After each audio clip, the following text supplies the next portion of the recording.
रानभाजी बघा, ही शेवली ही मी सुकवणार आहे आणि याची भाजी करणार आहे. नाहीला हे लागतं ते काकडा बोलतात. याचं वाटण करणार आहे मी, मिक्सरला काढणार आहे, कोरून याच्यातून बी काढणार आहे. बघा मैत्रिणींनो,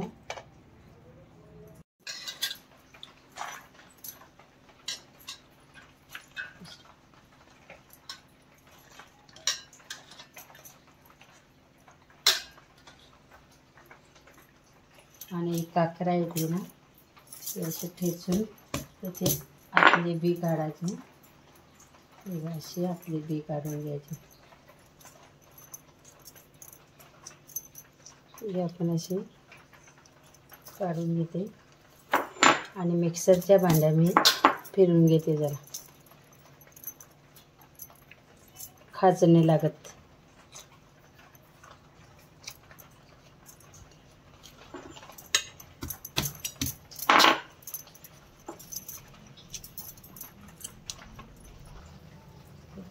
थोडं तेल टाकते.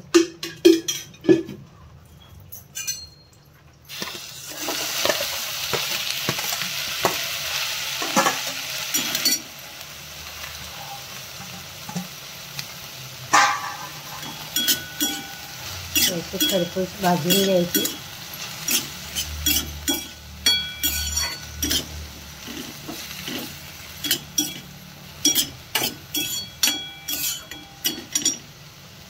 आता आपले शेवले अशी भाजून झाल्या.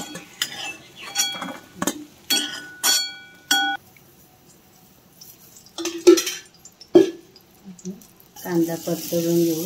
वाटण्यासाठी कांदा भाजून घेते.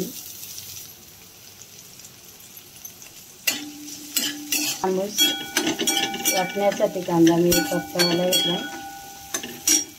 त्याच्या पाकळ्या पण मी याच्यातच टाकते.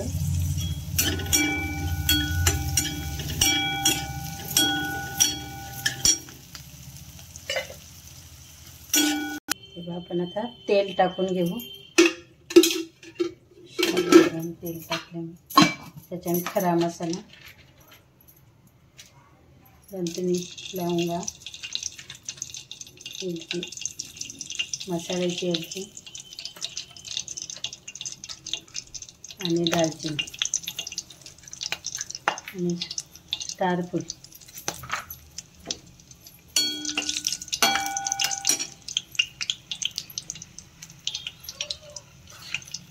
राई आणि जिरा टाकून घेतो.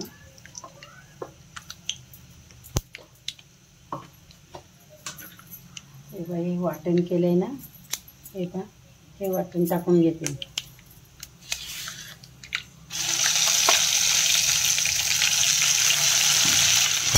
यामध्ये मी कोथिंबीर, हिरवी मिरची, कांदा आणि खोबरा, जिरा हे घेतलेले आणि लसूण घेतलेलं.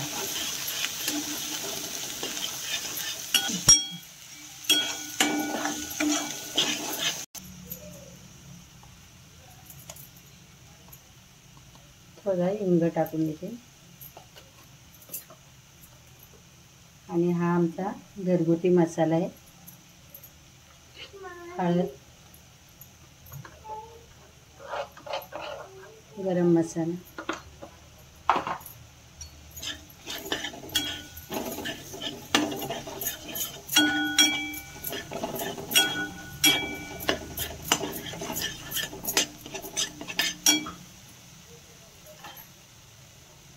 टोमॅटो,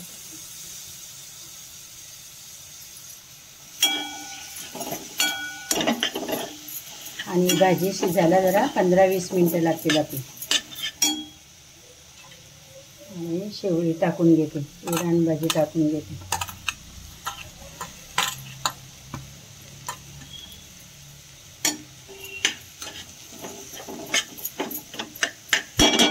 त्याच्यावरती मी पाणी ठेवून घेते. पाणी गरम झालं का थोडं थोडं टाकायचं पाणी.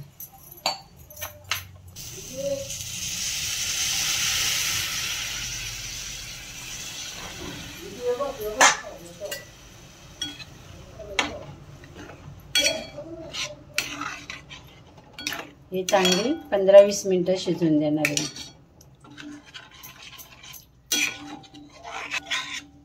खूप छान लागते भाजी. आता मी मीठ टाकून घेते.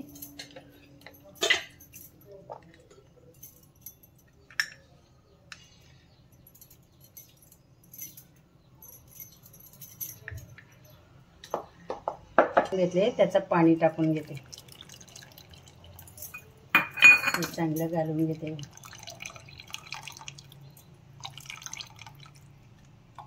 एक काकडीची फळं मी मस्त की मिक्सरला काढून घेतले आणि त्याचं पाणी गाळून घेतलंय बा. त्याचा चोथा टाकून देते. याच्यामध्ये खकवत नाही शेवली. हे बा आता मी चिंचेचा कोळ टाकून घेते. चिंचेचं पाणी टाकून घेते. नंतर मी उतरताना गूळ टाकणार. आता गूळ टाकून घे. खूप सुंदर लागते भाजी. बघा कशी तरी चालली. पण मंद गॅसवरच शिजून घ्यायची. ही बघा आपली शेवळ्यांची भाजी तयार. मस्त तरी आली आहे भाजीला. तुम्ही पण अशी भाजी करून बघा, खूप छान लागते आणि अजिबात ह्या भाजीची खाज येणार नाही. याच पद्धतीने तुम्ही जर भाजी केली तर ती एकदम उत्तमच होईल. नक्की ट्राय करा आणि आमच्या चॅनलला सबस्क्राईब करा.